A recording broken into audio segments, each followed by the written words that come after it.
Hello, be sure to get through the story to the end and in the comments write your opinion, and subscribe to the channel, put a like. It was a Tuesday night, cold and gray like most evenings in Portland. The kind of weather that seeps into your bones and makes you question why you ever left the heater off in the first place. I'd made grilled salmon with lemon and rosemary, something Lena used to love. I even roasted those little baby potatoes she always picked out at the grocery store and never cooked herself. I didn't do it to impress her. I did it because I was trying, in that stubborn, pointless way people try when they know something's dying but can't bring themselves to admit it.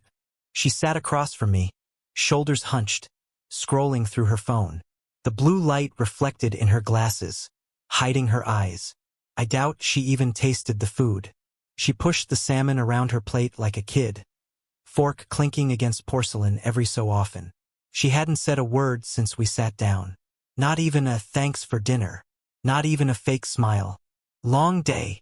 I asked, trying to keep my voice casual, like I hadn't rehearsed that line in my head 3 times before saying it out loud.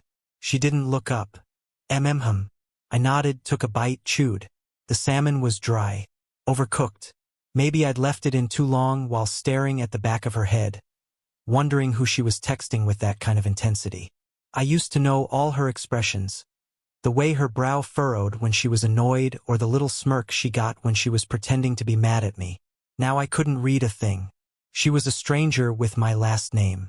I poured myself a glass of wine, offered her some. She shook her head, still scrolling. Her thumb didn't even pause. You know, I said, trying again, I was thinking we could take a weekend trip, just the 2 of us. Maybe the coast. She blinked, still looking at her screen. I'm really busy right now, Jake. Can we not do this? And that was it. No fight, no yelling. Just a quiet dismissal like I was a pop-up ad interrupting her evening. I looked at my plate, at the food going cold. I used to imagine us as one of those couples who grow old together, arguing about what show to watch but always finding our way back to each other. I used to believe in us. But now I didn't even know if she liked me. Hell, I didn't even know if she noticed me anymore. I stared at her for a moment, not saying anything, just letting the silence stretch. The heater kicked on and buzzed in the walls. The rain tapped against the windows like fingers. Lena didn't flinch, didn't say a word. It was like I wasn't even there. I stood up slowly, pushed my chair in. She didn't ask where I was going, didn't look up. I walked to the front door, grabbed my coat, pulled on my boots. Still nothing from her. Not even a glance. Outside, the rain came down in a steady drizzle, soaking my shoulders as soon as I stepped off the porch. I didn't care. The cold air stung my cheeks, but it felt better than sitting in that dead silence another minute. I started walking, no destination in mind. Just away. Half a block down, I glanced back at the house. The windows glowed with warm light, but there was no warmth left in there. Not for me. Maybe for whoever she kept texting lately. Maybe for the version of herself she'd become. Independent, unreachable, emotionally bulletproof. I shoved my hands in my pockets and kept walking. My breath came out in visible clouds. I passed a neighbor's house, saw a family eating dinner through the window. Laughter, hands moving animatedly, heads leaning close. I used to think that was us. I used to believe we had something solid. But somewhere along the way we stopped talking, stopped touching, stopped seeing each other. Maybe she gave up first. Maybe I just didn't notice in time. I don't know when exactly it all fell apart. I just know it was slow, like a leak under the floorboards. Quiet, easy to ignore until everything was warped and unsalvageable. I found myself walking into the little park near our block, the one we used to take Sunday morning walks through. It was empty now, wet and dark, the playground still and abandoned.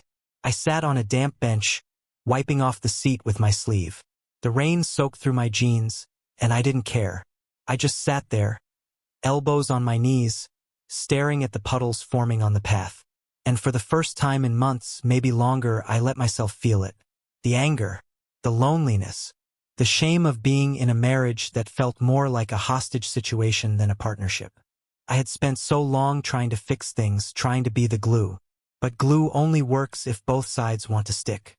I wasn't angry that we were failing. I was angry that she didn't seem to care.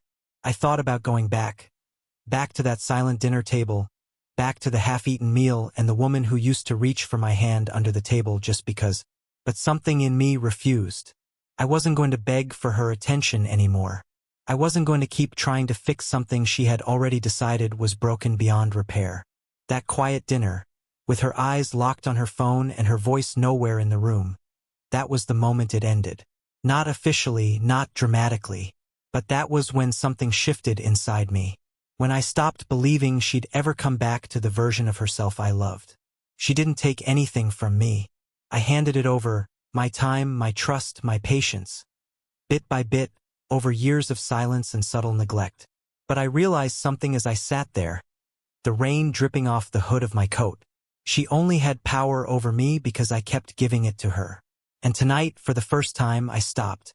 Years ago, if you had told me Lena would one day look at me like I was just another fixture in the house, like a lamp or a faucet, I would have laughed. Back then, she used to run her fingers through my hair and say things like, "You're my home." She used to leave little notes in my coat pocket, the kind that made bad days easier to bear. We used to make pancakes at midnight just because we couldn't sleep. We were stupid in love, reckless with it, almost annoying to our friends. And I loved that. I loved her. Or at least I loved who she used to be. The version that leaned on me, that let me in, that didn't keep me at arm's length like I was some threat she had to defend herself against. But somewhere along the way, the light in her eyes dimmed. Not all at once, not like flipping a switch. It was more like watching a candle burn lower and lower until the flame was barely visible. She stopped laughing at my dumb jokes, stopped asking about my day. The bedtime kisses got shorter, the hugs more perfunctory. If I tried to talk, she was always tired. If I asked what was wrong, she said I was overthinking it. So I stopped asking. I stopped pushing. I told myself maybe it was a rough patch, maybe work stress or family drama, or a hormonal swing she didn't want to explain. I gave her space. I handled the bills, fixed the leaky sink, took the car in for maintenance, even did her mom's taxes when she forgot. I told myself that if I could just hold everything together, eventually she'd come back. But months went by, then a year, and it didn't get better. She didn't come back. Instead, I watched her drift further. I'd find her awake at 2 a.m. with the glow of her phone lighting up her face, whispering into it like I was a stranger in her home.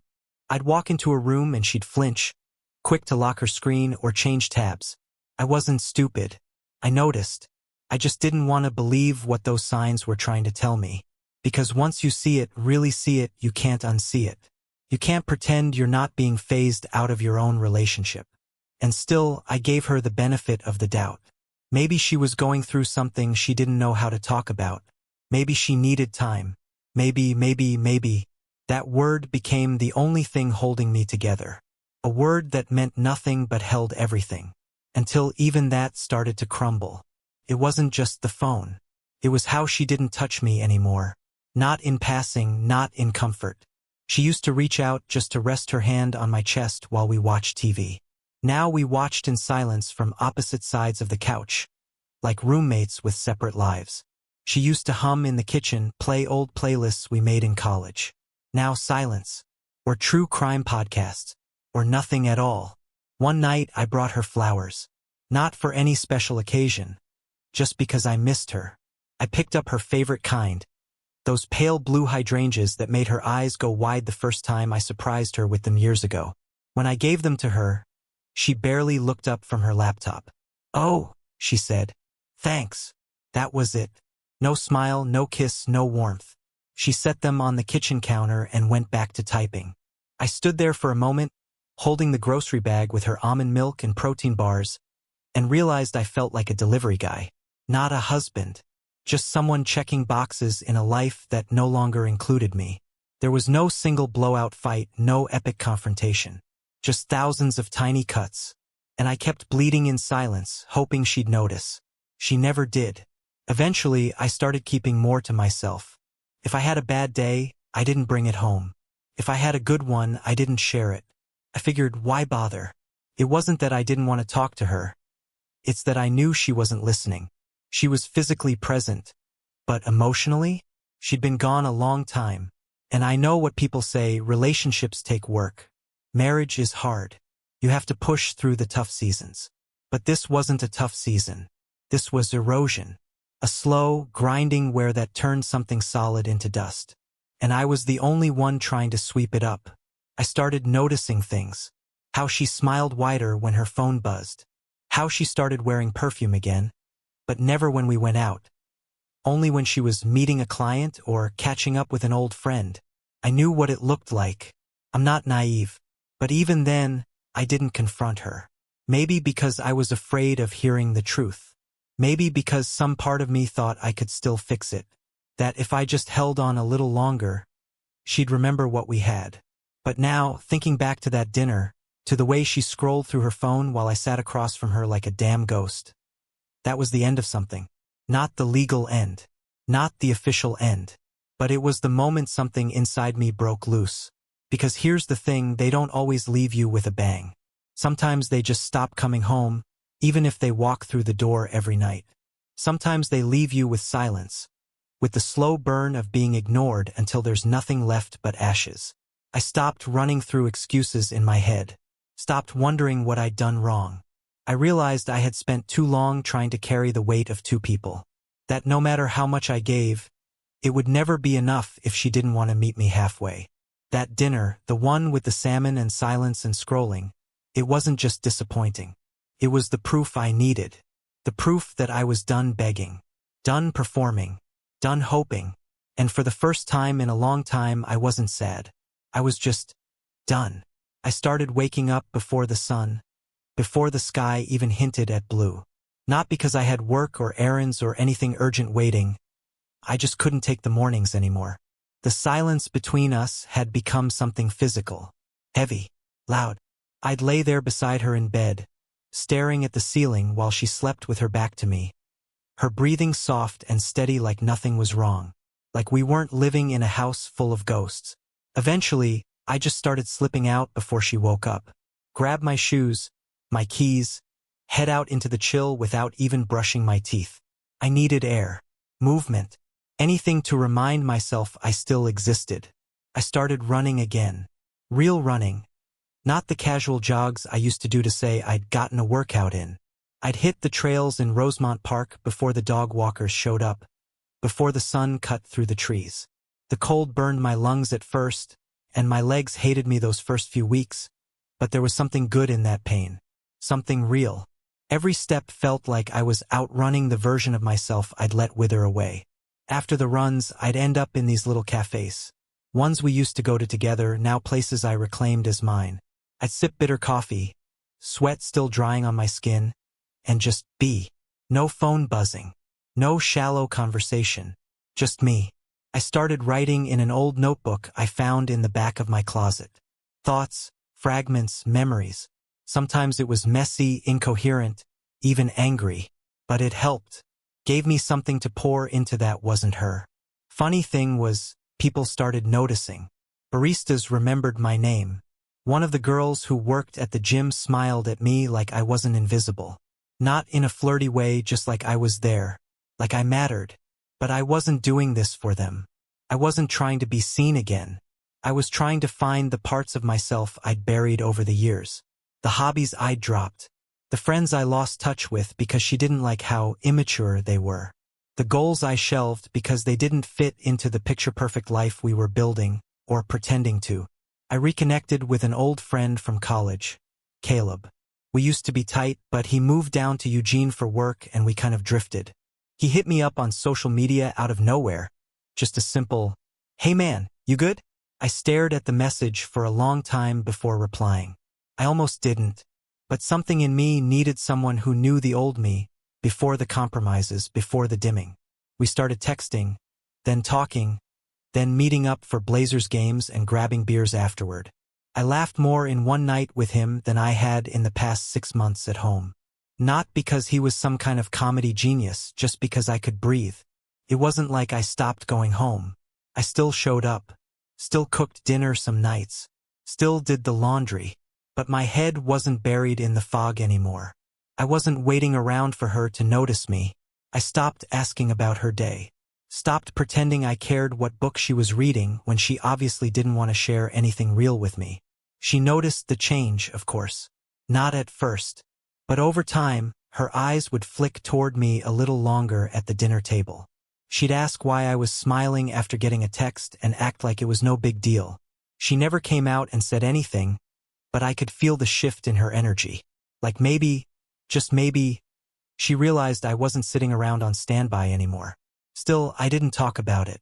There was nothing to say. I wasn't making a statement or issuing a warning. I was just living again. The gym became a kind of therapy, not just lifting weights or pushing through cardio, but reclaiming control over a body I'd let slump into autopilot. I'd look at myself in the mirror afterward, sweaty, sore, red-faced, and I didn't hate the man staring back. He looked tired, sure, but he also looked like someone who had finally stopped waiting to be chosen. I opened a separate bank account. Quietly. No drama. I told myself it was for emergencies, but I think I just needed something that was mine. Something untouched by her fingerprints or mood swings. I started moving small amounts over, just enough to build, nothing that would raise suspicion. I sold a few things around the house. Old furniture, stuff from the attic. Things she once labeled sentimental but hadn't touched in years. She didn't even notice half of it was gone. It was surreal how easily she let go of things once deemed precious. I wondered if I was one of them. Passwords. That was next. I changed mine. Opened a new email account under a different name. Not because I had something to hide, but because I didn't want her hands on my digital life anymore. I wanted boundaries. I wanted space. I wanted to stop feeling like I was walking through someone else's version of my life. And through it all, I never told her. Never sat her down and said, "Hey, I'm pulling away," because I knew she wouldn't ask. I think deep down, she assumed I'd always be there. Always waiting, always forgiving, always folding myself to fit whatever space she decided to leave open. But not anymore. This wasn't an escape. It wasn't revenge. It was a rebuild. A quiet reclaiming of a man I used to respect, used to enjoy being. I wasn't leaving her, not yet. But I was leaving the version of myself who made excuses for her coldness, who stayed small just to keep the peace. And she didn't even see it happening. It was subtle at first, the way the world around me started to feel sharper, more in focus. Like someone had finally cleaned the fog off the lens I'd been seeing through. I started to notice patterns, routines, Lena's comings and goings, her wardrobe shifts, the way she suddenly started going into the office more often, even though her job had been fully remote for over a year. The way her phone was always on Do Not Disturb now, and how she'd never leave it charging in the kitchen like she used to. Always on her, always face down. One afternoon, I was walking back from the gym, earbuds in, drenched in sweat and endorphins, when I saw it. A silver Toyota Camry idling at the corner near our block. Harmless car. Nothing flashy. But it was the same one I'd seen 2 other times that week. Same dent on the rear bumper. Same stupid, "Keep Portland Weird" sticker on the back window. It wasn't a neighbor's car. I would have known. Our street wasn't that big. I didn't approach. Didn't make a scene. Just took note. The next time it was parked 2 houses down, same position, same idle engine. I walked by casually, eyes forward, but I caught the guy inside out of the corner of my eye. Mid-30s, clean-shaven, wearing a business casual button-down like he got lost on the way to a lunch meeting. Something about him rang a bell, but I couldn't quite place it. I mentioned it casually that night over dinner. "Hey, you know that silver Camry that's been hanging around the block?" She barely looked up from her plate. "No. Why?" "Just weird. Same car, same spot. Few days in a row." She shrugged. Probably a contractor or someone visiting next door. But there was a hitch in her voice. Tiny. If I wasn't listening for it, I wouldn't have caught it. But I was listening. Closely. 2 days later, I remembered the name. Derek. Her coworker. The guy she'd brought up months ago in that offhand way people do when they're planting seeds. "Derek's hilarious.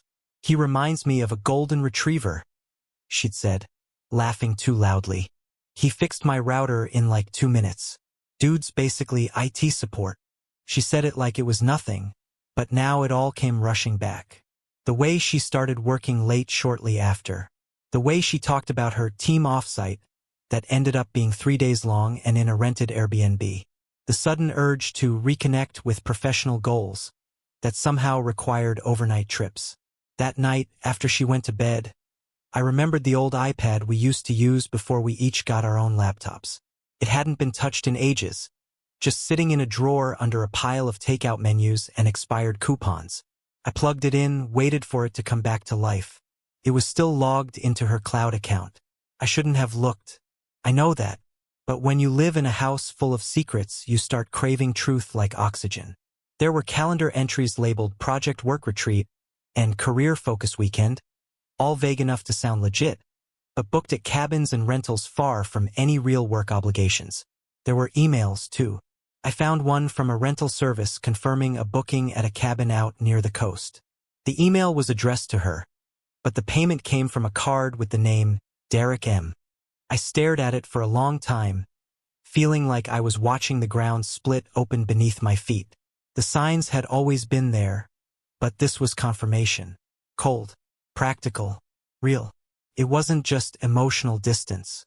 It wasn't just burnout or detachment. It was betrayal. And not sloppy betrayal either. It was planned, hidden, coordinated with precision and care. That's what got me more than anything. Not the act itself, but the orchestration of it. The effort it took to lie that thoroughly, that consistently, for that long. That's what made my skin crawl. I didn't confront her right away. I didn't even bring it up. Instead, I sat with it, let it simmer. Not out of fear or indecision, but because I wanted to make sure I wasn't reacting out of hurt. I wanted to be strategic, focused, sharp. That's when something inside me shifted. I stopped thinking about how to fix us. That door had closed, locked. What I started thinking about was how to protect myself. How to build something new out of the wreckage she didn't even realize she'd caused. The next day, I met with a lawyer. Told him I wasn't filing yet, but I wanted to understand my options. I laid it all out, the suspected affair, the emotional distance, the money, the house. He listened carefully, nodding, making notes. "She doesn't know you're here?" he asked. "No." "Good. Keep it that way for now." His advice was clear. Get your documents in order. Track finances. Be quiet. Be careful. So I did. I pulled every bank statement from the last 2 years. Reviewed every charge. Every transfer. I looked for patterns, hotel bookings, travel, online shopping sprees. I wasn't trying to catch her in more lies. I was building my case, brick by brick. I created backups of everything, emails, calendar entries, even her texts from the iPad. I didn't plan to use them unless I had to, but I wasn't walking into this blind. And through it all, I played the part. The husband, present, polite, distant enough to avoid suspicion but not enough to spark confrontation. She didn't notice the shift. Or maybe she did, and just assumed I'd finally accepted my role as background noise in her shiny new life. But I hadn't. I was just waiting. She kissed me on the cheek the morning she left. That's what stuck with me. Not the lies. Not the betrayal. The kiss. Quick, impersonal, like clocking in at a job you stopped caring about years ago. She called it a career growth seminar. Said she'd be gone for 2 nights. Back by Sunday evening. Packed a weekender bag. Took her work laptop. And wore a blazer she hadn't touched since before remote work swallowed her schedule. It was all carefully designed to look convincing. I stood in the doorway, coffee in hand, and watched her walk to the car. She didn't look back. Not once. When the door shut behind me, I stared at the mug in my hand until the coffee went cold. Then I got to work. I had rehearsed this moment a dozen times in my head, mapped it out like a war strategy. First stop, the bank. The joint credit card we used for groceries and bills? Frozen. My direct deposit? Redirected to the new account I'd been funneling into for weeks. I removed her from the car lease. My name had always been primary anyway. That was the trick with Lena. She liked control but never bothered to double-check who held the real leverage. The house was more complicated. Oregon law doesn't make it easy to unilaterally shift ownership, especially not in marriage. But months ago, during one of her distant phases, She signed a document I told her was for refinancing, said it would lower our monthly rate. She didn't even read it. It was a quitclaim deed. So the house? It was mine now. I sat in the kitchen, the same one we used to laugh in, used to kiss in, and drafted one message. Just one. I read it twice. Then I hit send. By the time her car pulled into the driveway late Sunday night, everything was different. I changed the locks earlier that afternoon, moved her remaining clothes and toiletries into boxes and left them on the porch, stacked neatly under the porch light. I stayed inside, lights off, standing just behind the curtain. She knocked once, then again harder. I didn't move. She called my name, yelled it, tried the door, then called my phone. I let it ring. She paced, screamed, threatened, then sobbed. Her voice cracked in a way that might have broken me 6 months ago. But I didn't feel sorry for her. I felt nothing. She sat on the steps, arms wrapped around herself like a child left behind at school. I watched from the shadows, calm, not victorious, not smug, just done. All the power she had over me. Every manipulative glance, every withheld answer, every twist of the truth. It evaporated the second she realized she no longer held the keys. Literally and metaphorically. Eventually, she left, took the boxes, loaded them into her trunk, drove off without another word. I slept better that night than I had in months. The following days were quiet in a way that felt almost eerie. I kept expecting a knock on the door or a barrage of texts filled with fury or fake confusion. But instead, there was silence. She'd gone to her sister's place, I heard through mutual friends. Derek didn't offer her a place to stay, despite all their whispered weekends. He apparently told her he needed space once things got complicated. I laughed when I heard that. Of course he did. The affair fizzled before it had a chance to ignite anything real. It was always about the escape, the thrill. Lena wanted someone who made her feel exciting, someone who saw her through the lens she missed. But Derek wasn't built for the aftermath. He wasn't planning to hold her hand through the fallout. She started therapy. I knew that from one of her friends, who texted me to say, "She's hurting. She's trying to work through it." I didn't respond, not because I didn't care. I just didn't want to be part of her recovery arc. I wasn't interested in being her wake-up call. My world started to feel like mine again. I ran longer distances, spent time with Caleb, who'd become something of a lifeline. I picked up an old guitar I hadn't touched in years and played until my fingers ached. I read books without skipping pages. I went to the movies alone and didn't feel weird about it. I started sleeping through the night. One morning, while getting coffee at a shop downtown, I saw her. She looked smaller somehow. Not physically, just diminished. The confident air she used to carry, the one that used to fill up whatever room she entered, was gone. She was holding a book but not reading it, just thumbing the pages like her mind was somewhere else entirely. She looked up and saw me. For a split second I saw recognition and then panic. Her lips parted like she might say something, maybe to apologize, maybe to explain, maybe to ask how I was. But I didn't give her the chance. I nodded once, just a polite, meaningless acknowledgement, and turned to leave. She didn't follow. She didn't call after me. Outside, the morning sun hit my face, and I smiled. Not out of revenge. Not out of bitterness. I smiled because I remembered the night she once whispered in my ear, "You'll get what you deserve, when I decide."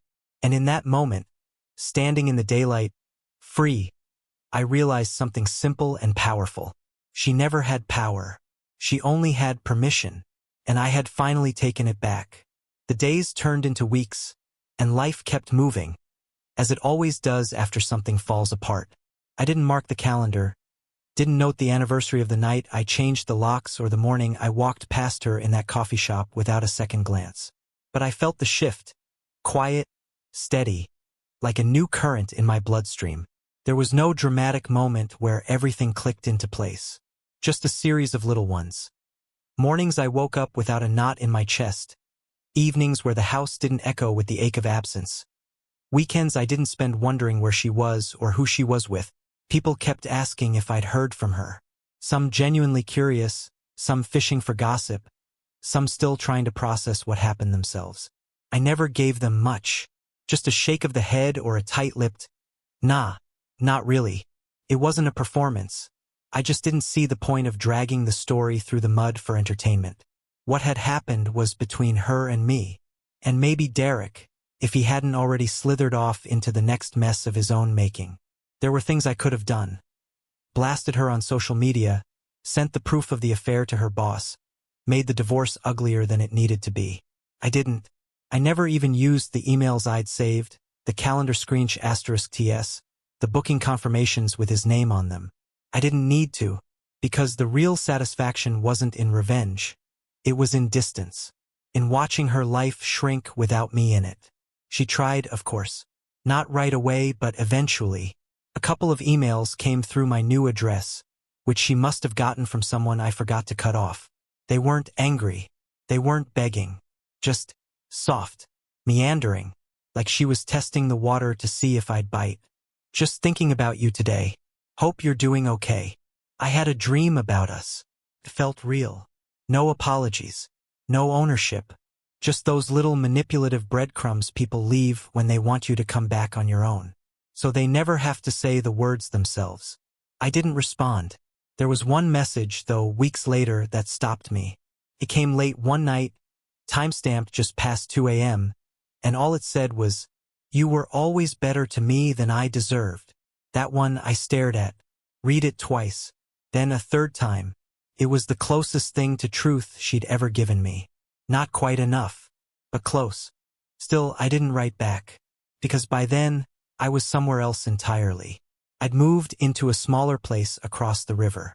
Just a one-bedroom with a view of the water and a balcony barely big enough for a chair. But it felt right. Felt mine. The furniture didn't match, and I hadn't gotten around to hanging anything on the walls. But I could breathe there. I could leave dishes in the sink without passive-aggressive sighs. Leave music playing without someone turning it down. The quiet wasn't heavy anymore. It was peaceful. I saw Caleb often. He helped me paint the living room, even though neither of us knew what we were doing. We drank cheap beer and laughed about it. I went hiking, got back into photography, bought a used bike and started taking long rides on Sunday mornings with no destination in mind. Every part of that felt like a small rebellion against the version of myself that used to apologize for existing. The divorce was finalized without fanfare. We didn't even see each other. Just signatures on dotted lines, emails between lawyers. I sent a box to her sister's address with a few things she hadn't asked for but might have wanted. Old notebooks, some jewelry she left behind, a pair of concert tickets we never used. I didn't include a note. The last time I saw her, really saw her, wasn't in person. It was a photo someone tagged her in, one of those accidental glimpses you get when you're not looking for it. She was at a rooftop bar with a group of friends I didn't recognize. She looked happy, or at least she was smiling. But there was something hollow in it, like she was still trying to convince the world she was okay. I didn't feel anything. Not anger, not regret, not longing, just distance. And maybe that's the real ending. Not some grand gesture or explosive confrontation. Just space, time, the quiet unraveling of what once was, until you barely remember the shape of it. I'm not going to pretend I came out of it all shiny and wise. There were nights I hated myself for not seeing it sooner. Days I wondered if I'd wasted too much time trying to salvage something that was never coming back. But over time, that voice got quieter. And in its place, something else grew. Not hope, exactly, but clarity. A kind of peace I didn't think I'd ever get to feel again. If you'd asked me back then, on that night she kissed me goodbye like it meant nothing, if I thought I'd be okay, I would have laughed. Bitter, cynical, broken. But now I know better. Because sometimes the best thing you can do isn't to fight for someone to stay. It's to finally, fully let them go. And walk away without looking back.